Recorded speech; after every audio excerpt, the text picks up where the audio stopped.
Welcome to the Premier League preview brought to you by sportsbet.io. Do like, comment, share, subscribe, get involved.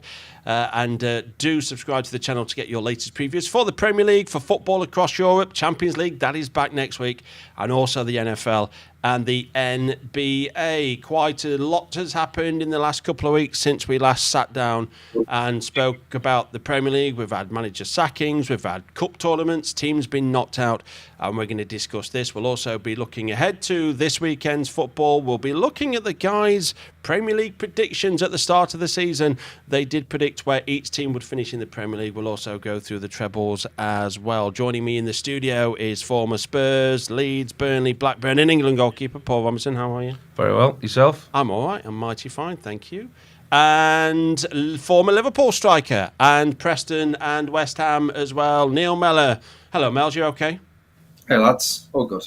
Good. One of the talking points is Arsenal, because what I've seen quite a lot of recently, I'll come to you first because you've got close connections to North London and the old Arsenal-Spurs rivalry. I'd like your opinion on the fact that there's quite a number of Arsenal fans who are not happy at the prospect that Arsenal could be trophyless again this season. 2-0 defeat at home, first leg admittedly in the Carabao Cup. They've got the second leg coming up. They could turn it around. Knocked out in the FA Cup against 10-man Man United. And there's a lot of fans going, no, Arteta out. What's your thought on that? No, listen, where was I? Midweek, and I was coming back from the game and listening to Arsenal fans on the phone. And I mean, they're emotional after a game, obviously. But it was after the Man United game, Sunday. I was at Newcastle and I was listening to it on the way back home. And Arsenal fans ringing in, questioning if Arteta's the man to take him over the line to actually get him that trophy, whether he's the big trophy-winning manager. Been there a long time now, hasn't he? I mean, Arsenal fans, whether they're counting Community Shields as a major trophy or not. Listen, it's been a poor week for them, knocked out by Newcastle. I think the lack of being able to not create chances, but make chances into goals. They need a number 9. As much as he says they don't need a number 9, they blatantly do need a number 9. They're unbeaten in 12 Premier League games at home. Premier League record's okay. They're on the coattails of Liverpool. They're not close enough to Liverpool. Are Liverpool it's in Liverpool's hands. But at the moment, for Arsenal, they've got a really big 3 or 4 games coming up. The next 3 games for Arsenal, 2 in the Premier League and 1 in the Champions League. I think it's Dynamo Zagreb. They're all at home, the next 3 games. So for them, it's massive. If they're going to push on, they need to sign a striker in January. I think he's been stubborn the way that he's not signed a striker. Their squad's in balance for me. You look at the quality that they've got in defence, the defensive stability they've got with Raya, the 2 centre-halves, the back 4, the midfield protectors, if you like, the defensive midfielders, but they just haven't got enough going forward. And without Bukayo Saka, they've taken a lot of goals out of the team. And without him, he's a big portion of the goals. And without a number 9 that's a recognised number 9 that's going to score the goals, they're struggling. And I think there's a lot of Arsenal fans that are pointing the finger at Mikel Arteta. I did speak to an Arsenal fan yesterday. His words, not mine. He said there's a sense of entitlement with Arsenal that we do win things season in, season out. I think they've won the FA Cup 3 times in the last 10 years, which for most football teams and most football clubs, certainly the Sheffield United fan, I'd kill for that. Arsenal are going, no, it's the Premier League. And I think the frustration here, Mels, is the fact that for the last couple of seasons, Arsenal have been toe-to-toe with Man City, waiting for Man City to drop off, and then that's our season when they do. Well, Man City have dropped off, and Arsenal have as well, and Liverpool are 6 points clear. So that's part of the frustration, isn't it, for Arsenal fans? Yeah, I think the frustration is they want to be closer. I still look at Arsenal and think they're very much in a title race. I've definitely not ruled them out. They're 6 points ahead of City, so you think they're far enough away from them. But I still think they can push Liverpool. I really do. I think they have to bring us an attacking player in this window, and if they don't, I don't think they'll get any silverware this season. Obviously, the FA Cup, they're out of it. It looks hard in the League Cup, but they could turn that one round away at Newcastle. Champions League, you never know with the Champions League. Sometimes you get a surprise team. Arsenal would be that surprise team. They look in a good position to qualify at the moment. And the Premier League's the big one. They have been close, and so I don't really buy into those shouts about Arteta leaving. They haven't been shy in spending money under him. Spent a lot of money. And again, they're going to have to buy an attacker in this window. Jesus is now out for the season. You've obviously got Saka out. You cannot be relying on Raheem Sterling if you think you're going to be in a title race this season. So they're going to have to buy someone. If they do, all of a sudden that momentum could turn and they get themselves back in this title race. They're not out of it yet for me.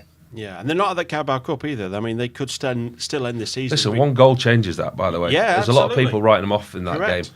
I'm not going to sit here and back Arsenal to the hilt, but actually the quality that they've got and the players that they've got, they go to St James's Park and score in the first 20 minutes. That game spins on its head very, very quickly. All of a sudden, the nerves and the unrest becomes apparent for the home support. So listen, it's an uphill task, but they're not out there. Listen, as daft as it sounds, first goal and that is so important, so important. I agree. It's just seems like a lot of Arsenal fans have pressed the panic button because obviously they're seemingly out 1 foot out of a competition, definitely out the other with the FA Cup, and trailing Liverpool in the Premier League. Talking of Liverpool, a good win for Liverpool in the FA Cup. Spurs 0-0 at Tamworth. Your initial thoughts on that 0-0 at Tamworth? I thought Tamworth were unlucky and they should have a replay. I thought they were absolutely excellent. I thought the way that they applied themselves, and Spurs took a strong team there, and the way that Tamworth prepared for the day made it difficult for Spurs. You can make all the excuses in the world, the porter cabin, the plastics pitch, everything else, but Tamworth turned up. And I think the one thing with all these replays in the last round of the FA Cup, most of them were the wrong way round. You know, the big teams were at home, and the so-called littler teams, the lesser teams, they were all away from home. But Tamworth, they got the home draw, and I thought, listen, to a man, they're absolutely brilliant. Some of them lads get paid a couple £100 a week to play football part-time, train 2 or 3 nights a week whilst holding a job down, and play football as a hobby almost. And they took one of the better teams in the Premier League to 90 minutes. And for that 90 minutes, for that reward, they should have a trip to the Tottenham Hotspur Stadium. Yeah. And they should be getting near on £1 million in their bank to keep the club afloat for the next 5 or 6 years. That's where these replays... Listen, I understand the replays and the over demand on players, etc. But actually, when it comes to the FA Cup, for a team like Tamworth and what they did, they've earned themselves a replay. Yeah, I mean, Tamworth are never going to get to Wembley, but playing away at Spurs is their equivalent of Wembley, and with all the money that comes with it. Liverpool at home to Accrington, and they played some youngsters, shall we say. It looks like the future is very bright for Liverpool. I looked at Mellor's stats, by the way, for what he was doing in the youth at Liverpool when he came through. You scored 46 goals in one season in the youth, 56 if you include friendlies. You were a little scoring hotshot for Liverpool. The future's looking bright, though. We've got the likes of Rio Ngahom. Sam said that we would do this, wouldn't we? We practiced his name again and again and again, didn't we? Yeah. Yes. So go on then, keep practicing. I'm going to practice again. Rio Ngamoha is his name. We also had the likes of Trey Naoni and Jaden Dans. This Rio Ngamoha he's a hell of a talent, is he not? Engamoa, quite easily. There you are, see? Superb talent. We obviously signed him from Chelsea. Chelsea were gutted to see him go. He's only 16. Liverpool's youngest ever player to play in any competition. He's a left winger and he stayed out left. The speed of his feet, he's got such quick feet, the way he drops his shoulder and can go past 2 or 3 players very easily. I thought first half he was really impressive. So 60 minutes for him in his first game for Liverpool. There's big things to come from that player. Trey Naoni, another player who we signed from Leicester, he's only 17, outstanding central midfield player. Jaden Dans, we all remember his dad, Neil Dans, played many games of professional football. Jaden Dans has played 2 FA Cup games in his life and scored 3 goals. Luis Diaz has played 8, scored 1 goal. Darwin Núñez has played 6 and scored 2 goals. Dans is a proper centre forward, I like him. He can drop deep as well as a 10. They had 10 players against Accrington that had played for the academy. And so Harvey Elliott's a bit of a dubious one. Was he an academy product or not? Because he came through at Fulham. So 9 if you want to be sort of pedantic about that one. But 10 that had played for the academy. Amazing. Good things going on at Liverpool Academy. I'm not sure many will play against Forest in that big game. Trent's the obvious one. I think that's absolutely fair. But it is good to see Arne Slot go, because Rio, as I'm now going to call him, he hasn't even featured for the Liverpool under-21. So it's nice that Arne Slot went, you know what, this is a great opportunity to bed in some youngsters, which is a potential banana skin because, you know, you got Accrington coming in, nothing to lose. If you play some youngsters, you know, Accrington... they are professional footballers. They're pitching in 16, 17-year-olds. You don't know, but it's good that Arne Slot's giving them the chance.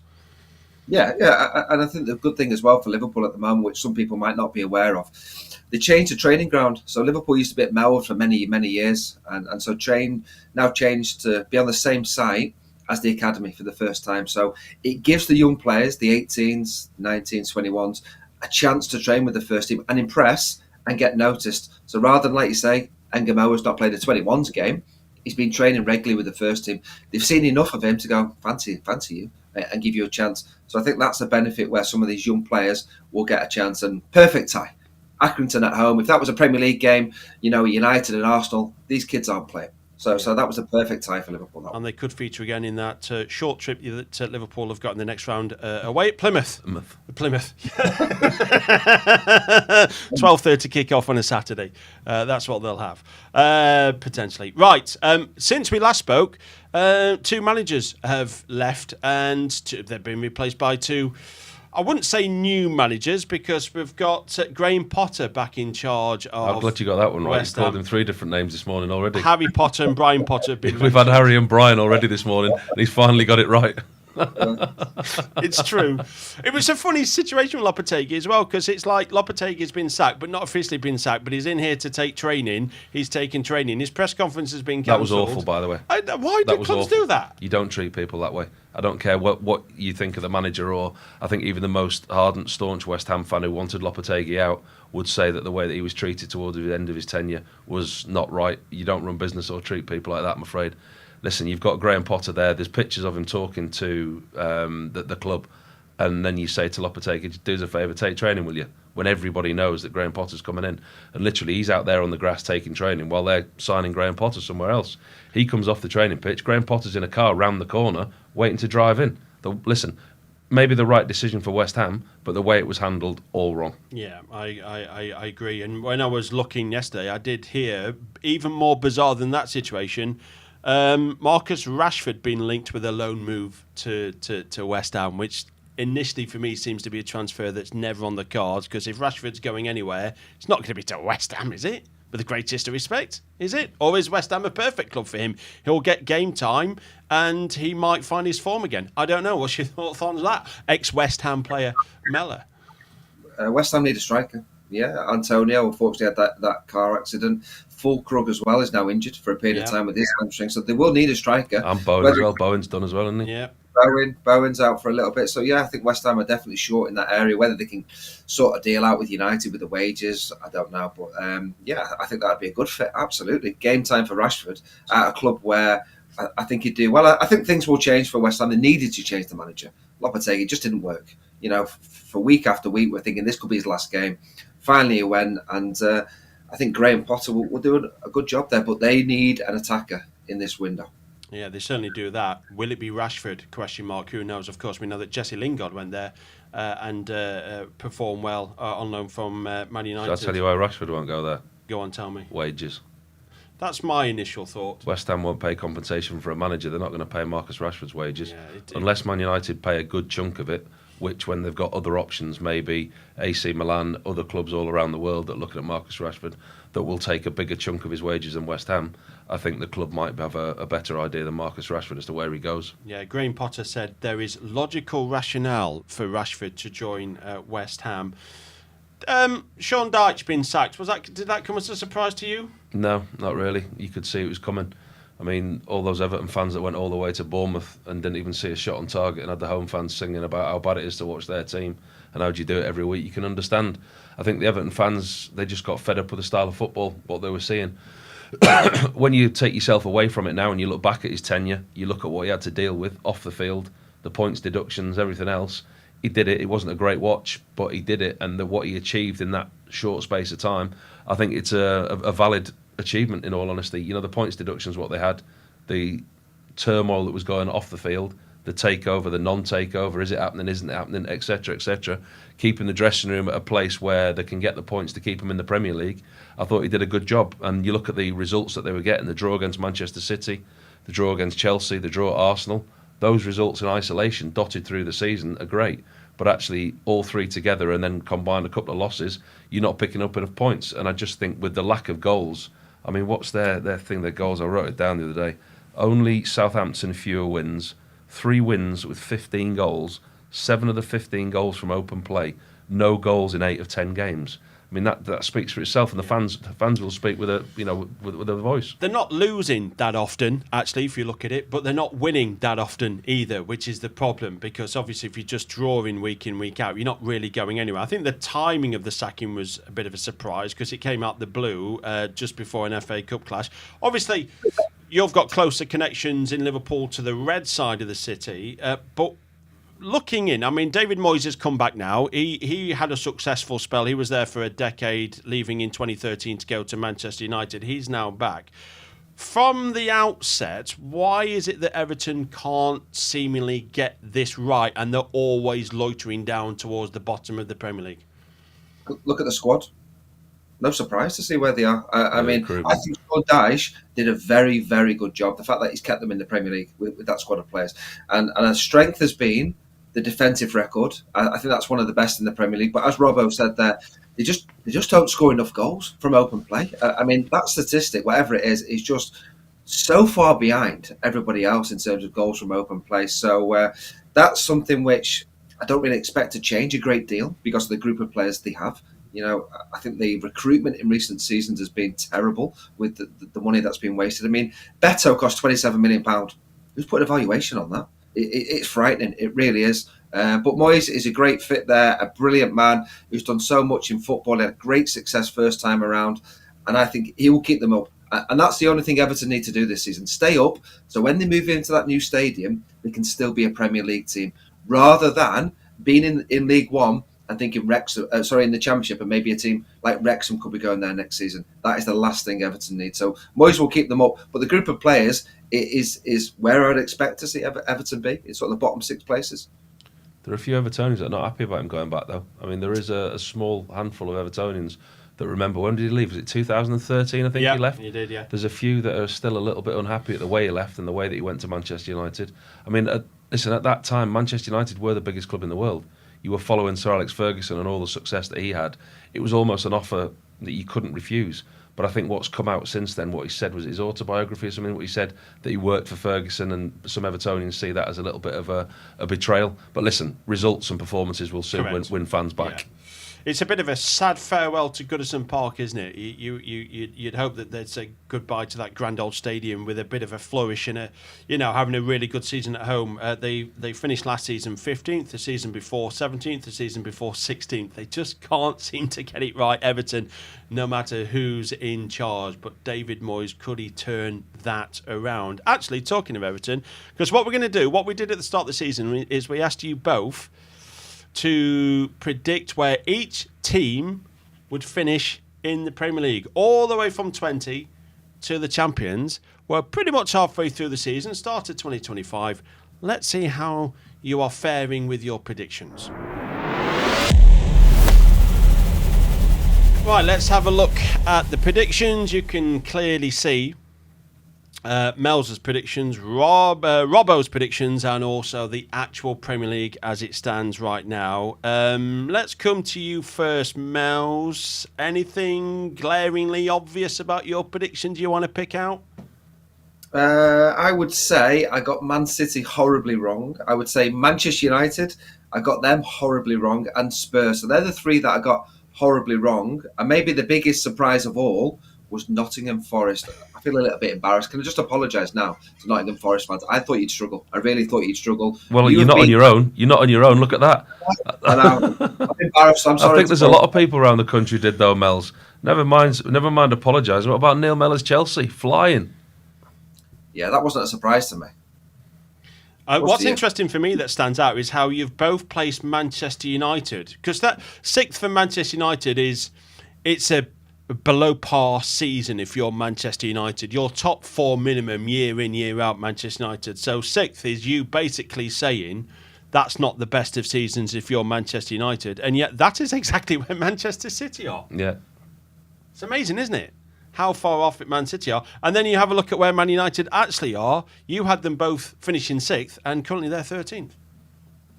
They're not going to get the top 6, are they? But I still think they could be sort of the best of the rest and sort of 7th. I think they will improve under Amorim. So, 6 is a big ask, but I think they'll get in the top half because they've been in the bottom half all season, haven't they? Robert, they've been in the bottom half all season, Bottom half all season, yeah. You've been dwelling in the fact that every week they've got a bottom of the table clash, haven't you? Well, I think there's nothing more sums up Brighton. Neither of us knew what Brighton were going to do, did we? So we both did the table and just went, we don't know what we're going to get from Brighton. We'll put them 10th. Look at them, 10th. That sums up That Brighton was the conversation, wasn't it? Yeah, absolutely was. It absolutely sums them up from Brighton. Mid-table, which is absolutely fine. You're not going into Europe, but also, more importantly, you're not going to go into the Championship. So Brighton are 10th. I can tell you, having counted this up, that I'll start with you, Robbo, that you've got 2 in the correct order, which is Arsenal second, and you also... Why are we counting up results now? There's still half a season to go. Correct. We will look at this at the end of the season. There's still a lot that could change, but at the moment, as it stands, it could change by the weekend. Halfway. I don't get your logic here. We're having a look at it. Gav, what's the score? Who's winning? Robbo's got 2 in the correct position, which is Arsenal, and it is Brighton. And to my count, you have 7 in the correct position, which would be Arsenal, Chelsea 4th. I remember when we did this and you had Chelsea 4th, and we had no idea what was going to happen with Chelsea with their new manager and the 89 players he had to take charge of. You've also gone for Brighton, Brentford. You've got Everton in the right place as well. And Southampton. You had Southampton bottom. You had Southampton second. And if we did it this time next week, you might only have Southampton in the right place because they aren't going anywhere, by the way. We shall pick this up at the end of the season to see how your Premier League position predictions, how they did fare at the end of the season. Right, so we are now going to look ahead to 6 big fixtures for this weekend. I know at the time of recording, there's plenty of Premier League football being played midweek, but we are looking ahead to this weekend's action. We're just going to ask the guys' thoughts and a quick score prediction on this one. And we're going to start with Brentford at home to Liverpool, which always reminds me of the classic 3-3 they had at Brentford when they first came up. Brentford are 6.4, Liverpool are 1.46, 4.9 for the tie. After having the best home form in all of the Premier League, Brentford have lost their last 2 home games. They are playing Man City at home between now and the clash with Liverpool. And Liverpool have scored over 2.5 goals in all of the last 4 away games in the Premier League. They are a goal machine, Liverpool, at the moment. I'll come to you first, Mel's, on this one. Of course, your former side, Liverpool. Thoughts and score prediction, please? Found it tough at Brentford. Yeah, not tough at home, so it's been comfortable wins, and it was earlier on in the season 2-0. So we've won there, we've drawn there, we've lost there, so a bit indifferent, the results. What I would say about Brentford is the only team they've beaten in a decent side is Newcastle at home. So as much as people raved about that home form, they've been beaten by Arsenal, beaten by Forest. I'm talking ahead of the Man City game. I don't think they'll get anything from that game, but it has been a difficult place for Liverpool. So I think it'll be tough. I think 3 o'clock Saturday is okay rather than an evening game. That would have been tougher, 5:30. So I'm happy with the timing. Liverpool, how they respond to what's happened at Forest. Again, that's a tough away game. I don't know. So out of these 2 tough away games, I think 4 points would have been a good return for Liverpool. I'm expecting Liverpool to go there and get the 3 points because of the quality Liverpool have. Score? I've got a 2-1 away win. Yeah, I think Brentford could be good for a goal. You've got Mbeumo, you've got Visas, but Salah, the way Salah's been playing. So Liverpool to win 2-1. As it stands right now, Liverpool have scored 11 goals in the last 2 Premier League games. They have got Forest to play between now and then, but they also won 4-1 at Brentford last time. Sorry, you were going to say? Yeah, Salah's flying and Mbeumo's flying as well. And Mbeumo's got the highest number of home goals in the Premier League, 9, joint with Haaland, before the midweek fixtures. So Mbeumo's good for a goal. And they're good for a first goal, Brentford. Excuse me, because they like to start on the front foot. So maybe both teams to score is a decent bet. They won the first 6 or 7 at home, but they've lost the last 2 going into the Man City game. So you'd think they're potentially going to lose the last 3. Listen, you don't back anybody that plays against Liverpool this weekend or any weekend. I'll go both teams to score. Liverpool 3-1. Yeah, 3-1. Also, I do have a little bit of a bone to pick with Brentford because Brentford are not going. They're not going to go into Europe. They're not going to go down. Make the FA Cup your priority. Go and win the FA Cup. Get some silverware. Don't lose at home, disappointingly, to Plymouth. It's a golden opportunity. Made a lot of changes, didn't he? Made a lot of changes. Why did they do that? Because literally, when you spoke to a couple of the Brentford backroom staff, and some of the lads were out on the feet, they literally needed to rest the players. They said that the stats and all the stuff that they do in training, that some of the players were in certain zones that they couldn't play them, and he was in a predicament where he literally could not pick 3 or 4 of the players that he would have wanted to pick. Don't quell my argument with rationale. Come on, Brentford. Mo Salah's got 4 goals in 3 games against Brentford as well. Next up, we've got Arsenal against Aston Villa. This is 5:30 on Saturday at the time of recording. There are no prices. The prices are greyed out for me, but Arsenal have won 19. They're panicking, Arsenal. We spoke about that. A lot of them want Arteta out, but they've won 19 of the last 25 home games in the Premier League, and Aston Villa have lost their last 5 away games in the Premier League straight. They are to play Everton away between now and this game. But coming to you first, Paul, thoughts and score prediction, please. That sets you a big week for Arsenal. By the time they play Aston Villa, they'll have played Tottenham, who don't have a very good record against Arsenal. At Arsenal, they've won 1 of the last 31 away, Tottenham, at Arsenal, conceding in every game since 1999. So I'm not looking forward to this North London derby on Wednesday, but a little bit of trepidation. But Arsenal, I mean, their run, defeat against Newcastle, defeat against Manchester United, what happens in the London derby on Wednesday night potentially goes into this game. Villa, they're away at Everton this midweek, so I don't know what we're going to get. I fancy Villa to go there and get something. I really do. I like Villa. I like them under Unai Emery. Away from home, do I trust them? Not as much as I trust them at home. Do I trust Arsenal without Saka, without a striker, the pressure they're under? Difficult to call this one now because you're making us do it before the midweek games. Both teams to score 1-1. It's gone for 1-1 tie. I will tell you, by the way, that Aston Villa have scored in all 5 of their last 5 games at Arsenal. They're good for a goal here. Don't necessarily I've win. just looked at one of my stats I've got written down here before the Everton game. Only 10 of their 32 points have come away from home, Villa. Yeah, I know. Their away form is pretty stinky. I'll give them a draw still. I agree, yeah. And that would fuel the Arteta Out campaign that's in North London at the moment. What about you, Mels? What's your thoughts on quick score prediction? Yeah, I think Arsenal obviously would have beaten Spurs because Spurs can't even beat Tamworth in 90 minutes, so why would they beat Arsenal? So I think Arsenal will have beaten Spurs. Sorry, Robbo, for that one. Arsenal have lost 1 of the last 18 Premier League games at home. That was to Villa. So Arsenal are really strong at home. It won't be a draw, Robbo, sorry. 19 meetings between the two in all comps without a draw. So the due one. The due one then. 17 years ago was the last draw. Bednar for Arsenal, own goal for Villa. I'm all over an Arsenal win for this one. Yeah, despite Saka not being there, despite Jesus, Odegaard's still out there. Martinelli, Trossard, there's still enough quality there to beat Villa for me. So 2-0, home win, Arsenal. Thank you very much. Everton home to Spurs is what we're looking at next. After winning 5 games straight at home, Everton have won just 2 of their last 9. They've only lost 1 of the last 7, though, so too many draws for Everton. And, well, Spurs are Spurs, aren't they? They've scored 9 goals in the last 5 away games. The amazing fact about it is, of those 5 games, they failed to score in 3 of them. So when they score, Spurs, they score big. It's just it's remarkable. They either lose 1-0 or they win 5-0. It really is feast or famine. Right, Mels, I'm coming to you first. Everton against Spurs.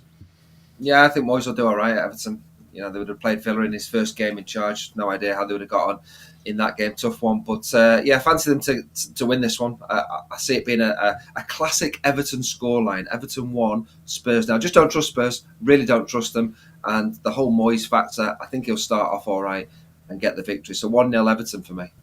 We've had some titanic clashes between these two. The last 5 meetings at Goodison Park between these two sides have all ended a draw. The last time Spurs won at Goodison Park in the Premier League was a 6-2. And do you remember they had a 5-4 FA Cup clash here as well? It was 4-4 after 90 minutes. So we've had some real titanic clashes between these two. That's when Everton could score goals, though. Yeah. They are keeping a number of clean sheets at home, though. Is he going to be able to turn that around, though, David Moyes, the goal scoring? I mean, the first thing that a new manager does when he comes into a struggling team up is tighten the defence. The defence doesn't need tightening. They've got a very good defence. It's the offensive side of the things that they need to improve on, Everton do. I mean, Spurs have won 1. I mean, we know that there's loads of League Cup games, FA Cup games, European games, Premier League games. Spurs have won 1 game in 8 against Southampton. Must be. Yeah. Correct. 1 in 8 against Southampton.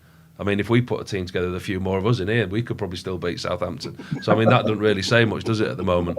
So, I mean, you don't know what you're going to get with Spurs, but you know that you're going to get at least goals. Yeah. 2-2. I don't know what they're going to do on the road, especially with David Moyes. 2-2. Sixth consecutive draw, therefore, for Spurs at Goodison Park. Man United against Brighton is where we're looking at next. At the time of recording, there are no prices in this one. They are greyed out. No wins in 4 in the Premier League for Manchester United, but they do face Southampton between now and this game. So you would imagine that record will change. Brighton have only lost 3 of the last 10 away games. They have drawn each of the last 3 as well. So is the draw a possibility here? I'm coming to you first, Paul.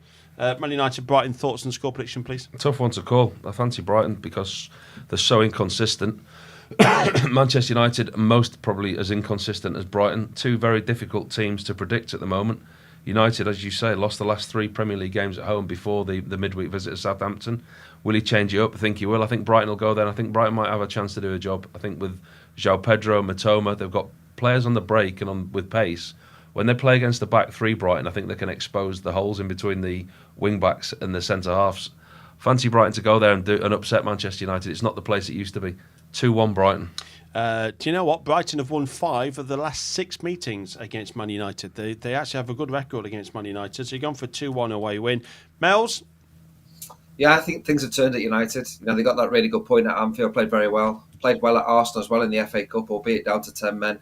I don't think they'd have had a problem against Southampton at home going into this game. Brighton's game is tougher away at Ipswich. So that one may have taken more out of them than Manchester United. But they have lost to Forest, Bournemouth, Newcastle, Spurs, Liverpool at home. It hasn't been the fortress it used to be. But I think things will start improving for United. And I've got them to win this one. Terrible record against Brighton recently, but I think they win this one 2-1. So you've gone for reverse scorelines, yeah? 2-1 home win for Mel's, 2-1 away win for Paul. Right, next up is the Liam Delap derby. Ipswich at home to Manchester City. This kicks off on Sunday. Manchester City clear favourites to win this one. Of course, Ipswich have taken 7 points from the last 15 and Liam Delap has 2 in 2. Man City have conceded in 8 of the last 9 games. The only clean sheet recently was the win away at Leicester. Mel's, I'm coming to you first. Thoughts and score prediction? City have had a kind run, haven't they? I still don't think things are quite right at City, but they played Leicester at a good time. They played West Ham at a good time. They had Salford. I mean, they scored with every shot on target. I mean, was there even a goalie in goal there? Embarrassing, 8 goals. But yeah, so I'm not convinced City are back. And I think this one will be a tight game for them. Not a convincing win like we would expect maybe in previous seasons. Ipswich have competed well at home. They've beaten Chelsea. They've drawn with Villa, drawn with Manchester United. So I'm thinking if City win it, it will only be by the odd goal. So I'm going to go for City just to nick it, 2-1. 2-1. Ipswich's good luck charm is sat at the side of me. They haven't won at home all season. This guy rocks up. He's there to witness their game against Chelsea, and they win. You at Portman Road this weekend? Yeah, played well as well. Am I at Portman Road this weekend? Yeah. No. But then they're going to lose, aren't they? It's as simple as that. This weekend, I have the joys of the top of the table versus bottom of the table. Nottingham Forest versus Southampton. Oh, bless you. Sunday. Yeah. Going to the City ground. Have I looked at the wrong league table? A Forest top? A top of the table clash with a bottom of the table clash. Top. Ackles down. And by the way, watch his reaction here. Little bet yesterday, Man City, 25-1 to win the title. I think there's a lot of value in that. I think there's a lot of value in that. Oh, go on then, what are you giving me if you're that confident? 25-1 Man City to win the title. I think that's worth 10 English pounds or whatever currency you're in of anybody's money, because if anybody can close that gap, they're capable of doing it. Look at the signings that they're getting in January. Don't write them off just yet. Not giving you the title just yet. It's yours to lose. Is Rodri fit? Is Rodri fit? There you see, look, it's yours to lose. 25-1. When are you ever going to get 25-1 on Man City to win the title? Anyway, they beat Brentford this midweek. They go to Ipswich, and I think they're on a roll. Manchester City. Ipswich 1, Manchester City 3. I will tell you now, I've got a stat of the day, if you'd like this one, or a little bit of info of the day. It's Man City last played at Portman Road in 2001 and lost by 2-1. Why was that a significant defeat for Manchester City? Can anybody tell me? Relegated them. is the right answer. There you go. You got any tough questions? Damn! It was Man City last won Ipswich in 1994, the last time they played here. It was Ipswich going for Europe. Man City got relegated the last time they played. It doomed them to what was then the Nationwide League, now known as the Championship. Joe Royle was manager. And the final game we're looking at is a Monday night fixture, which could be goals, and a lot of goals. Chelsea at 1.32. Price is correct at the time of recording. Wolves at 7.4, 6.6 for the tie. There's been plenty of goals between these two sides. The last two meetings between Chelsea and Wolves, a total of 14 goals have been scored. Last time, of course, Chelsea won 6-2 at Wolves, wasn't it? Right, let's come to you first, Paul. Thoughts and score prediction on Chelsea Wolves? Well, Chelsea, before they play Bournemouth this week, no wins in the last 4 of the Premier League. Sure, we spoke about it before. Enzo Maresca at Chelsea. His drop off at Leicester when they won the Championship. 17 points clear Leicester were at one point, and by mid-March I think it was, they lost away at Bristol City 2-0, and they dropped out the bottom two. From a 17-point lead, Ipswich went top, Leeds went second, and Leicester fell out the top two. Granted, they turned it round and they got to the top of the Championship, but actually, is there something similar happening at Chelsea this season? Interesting thing to watch. They play Bournemouth this midweek. A Wolves team revitalised under Vitor Pereira. Not very good away from home, Wolves. They've won 2 of the last 16 away from home. So I just think it'll be a tough ask. There'll be goals in it, but I fancy Chelsea to win it 3-1. 3-1. Chelsea, after winning 5 consecutive Premier League games, have not won any of their last 4. They do play against Bournemouth. I've got a stat for you. Sorry to interrupt you. No, not a stat off. But before the Newcastle game, Wolves games have seen more goals than any other team in the Premier League. Yeah. All 20 games that they've played in have had at least 2 goals. Forest away from home. They've got good away record. Forest, they've scored 18 goals away from home so far this season. Wolves, 17. They're not that far behind at all. Right, Mel's, your thoughts and score prediction on Chelsea Wolves, please. Yeah, I think Chelsea play Bournemouth midweek, and it's a good time to play Bournemouth because they've got a few injuries. So I think they come into it having ended that sort of poor run in the Premier League for victories. They've dropped a lot of points at home. You know, listen to some of these games. They've dropped points at home. Chelsea, they've been beaten to Fulham, drew with Arsenal, Forest, Palace, beaten at home to City. So they've not been great at home. And that makes me think Wolves might have a chance. Wolves aren't as bad as you think away. Here you go. They've drawn at Spurs, drawn at Brighton, drawn at Forest, and beaten Fulham. They're all decent sides in the Premier League this season. So I think Wolves will be competitive. I think Cunha will be back from his ban. And they'll give Chelsea a proper game. But I think Chelsea will just nick it because they've got the second best player in the Premier League, Palmer. Obviously, the best is Salah. So Chelsea will win 2-1. 2-1. I wouldn't be surprised, if that Wolves price is 7.4 to win. That does open up the kind of draw no bet and the double chance. And you wouldn't be surprised if Chelsea in their current form do drop points at home to Wolves. But you've both gone for a home victory for Chelsea. Thank you very much for your thoughts and score predictions on the 6 big games from the Premier League this weekend. Now, time for something new. Welcome to something new to the Premier League preview, brought to you by sportsbet.io. Do like, comment, subscribe, get involved. Thank you very much. We are playing On the Buzzer with Neil Mellor. Neil Mellor is now the quiz master. He's going to ask us 5 questions. There's a point apiece on offer. We have our buzzers. Your buzzer is? Robinson. There we are. My buzzer is? Puszczalowskyi. Have that. What is it? Puszczalowskyi, it's my surname. It's what? Puszczalowskyi. There we are. What is it? Puszczalowskyi. Say It's great, isn't it? Leave the surname alone. If we buzz in and we get it incorrect, the other person can steal. So who's going to win the first round of On the Buzzer? Puszczalowskyi. No, I just like your surname. Do it again. Puszczalowskyi. I won't fancy paying for the numbers on the back of a shirt, though. Doubles the price of it. Ready for question 1 for On the Buzzer from Neil Mellor? Right, here we go. 5 questions, all relevant to this weekend's fixtures. First one is Brentford against Liverpool. Met 3 times. Liverpool win. Met 3 times at Brentford since Brentford were promoted.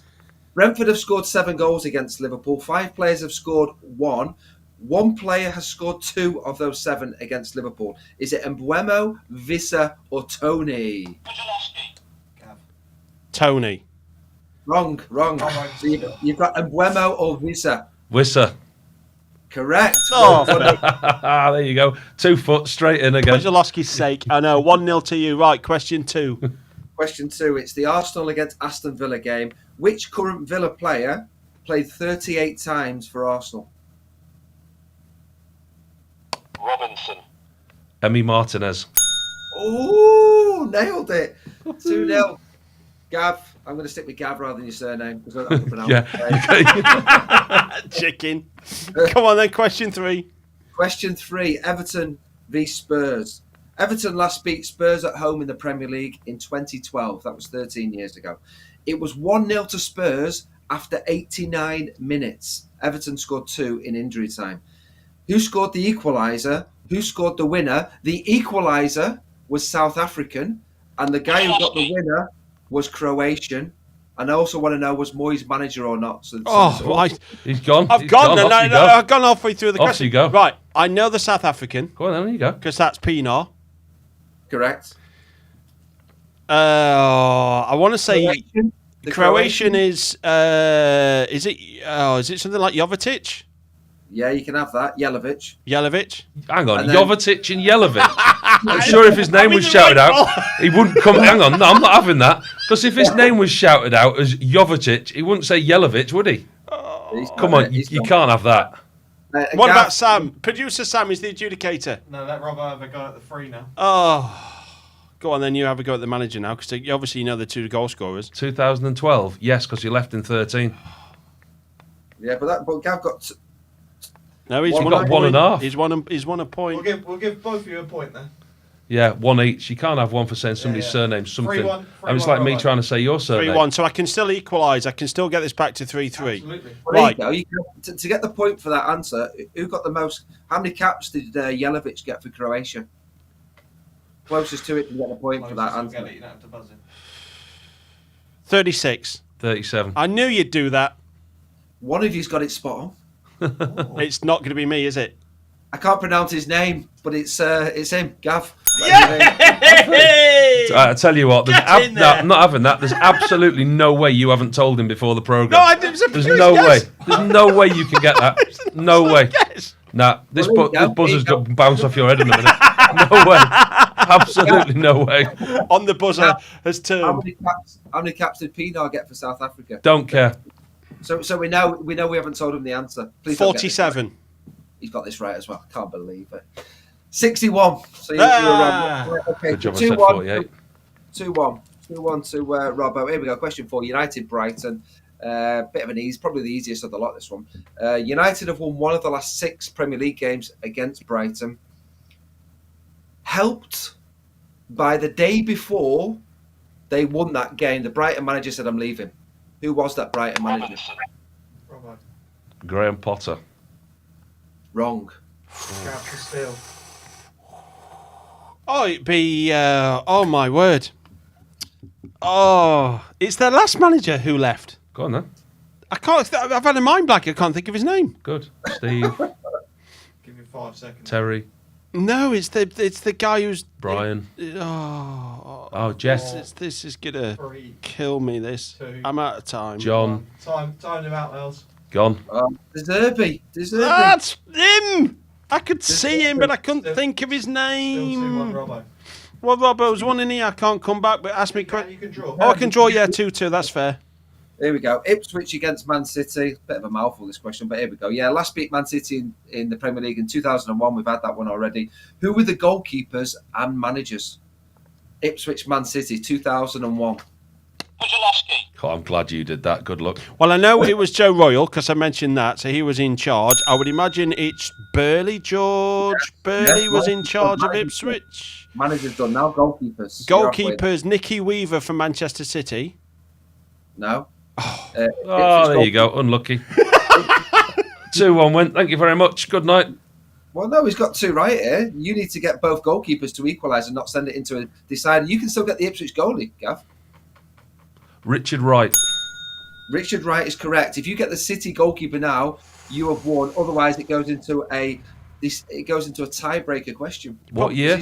2001. You would have played against him, wouldn't you? You probably shook hands with this person. It's one of He's a 3. coach. He's a coach at Accrington Stanley now. Oh, he's got clues. He's got clues. He's got clues. If you get this right, there's no tiebreaker. So in a way, we want you to get it wrong, so we have a tiebreaker. You've shaken hands with this person. You've faced this person on the field of battle. Come on, you've got to have a time delay here. This is taking ages. Lee Camp. Carlo Nash. Carlo Nash. Is he Accrington, is he? He's an Accrington coach. Right, your tiebreaker question. Here we go, lads. Nearest to it. Mentioned him before. Roberto De Zerbi, the Brighton manager. How many games did he manage for Brighton? His win percentage was 42%. How many games did he manage? I know what you're doing. I know what your tactic is. We'll sit here all day. Stop it. I'm going to have to go on. Otherwise, I'll be here for the next 6 hours. Puszczalowskyi. Hey, buzzing. I just like the sound of my name. He was there for about 18 months, wasn't he? So I would argue probably 59 games. 60. I knew he'd do that. Robbo's the winner. Hey! 89 games. 89! Europa League, don't forget. Yeah, there we go. Good quiz. So, round one of On the Buzzer with Neil Mellor. Puszczalowskyi. But your winner is... Robinson. That's the right answer. Right, let's get on to the trebles. And now, the trebles. This is where we ask the guys for their best 3 bets of the Premier League action in the weekend. We will put 10 USDT on those bets, and whatever money we make at the end of the season, we will donate to charity. In the bank, Mel's has already got 73.7 USDT. What are your trebles for this weekend? My trebles are 2 teams in a title race and 1 because I used to play for them. So it's West Ham and they're playing Palace.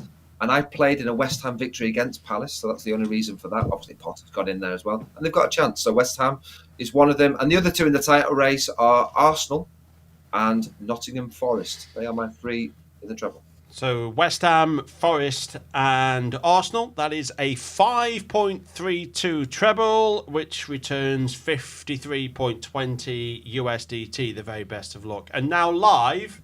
because Mel's told me beforehand what his treble was, but I ain't got a clue what Robbo's is, so this is live. What is your treble? Don't know yet. Let me have a look. I'm going to have a look. Fulham will beat Leicester. So Fulham at Leicester. So Fulham at Leicester. Yeah. Brighton at Man U. Brighton at Man U. Brighton's going to be massive, isn't it? Brighton It'll be to win massive. at Man U. It won't be too big. Yeah, Brighton at Man U is going to be fairly big. trying to Although think price what- is greyed out, that's great. So I can't put this on now because Brighton price I haven't got. But go on. Trying to think what else I'm going to do. Let's go Chelsea at home to Wolves. Chelsea at home to Wolves. Chelsea at 1.32. So we've got Fulham at Leicester. We've got Brighton at Man United. That's going to bump up the price. And Chelsea at home to Wolves. Yeah. At the time of recording, I can't get the price for Brighton because it's all greyed out. The minute that it's come back, I'll let you know what the price is. We'll tweet it. But what I can tell you is that that's going to be bigger than the 5.32. So we will see next week how you fared with this week's trebles, guys. I wish you the very best of luck. Thank you for watching the Premier League preview show brought to you by sportsbet.io. Do like, comment, share, subscribe to get your previews, more previews from the Premier League, of course, football from across Europe, Champions League, NBA and NFL as well. And as always, please do gamble responsibly. We'll see you next time.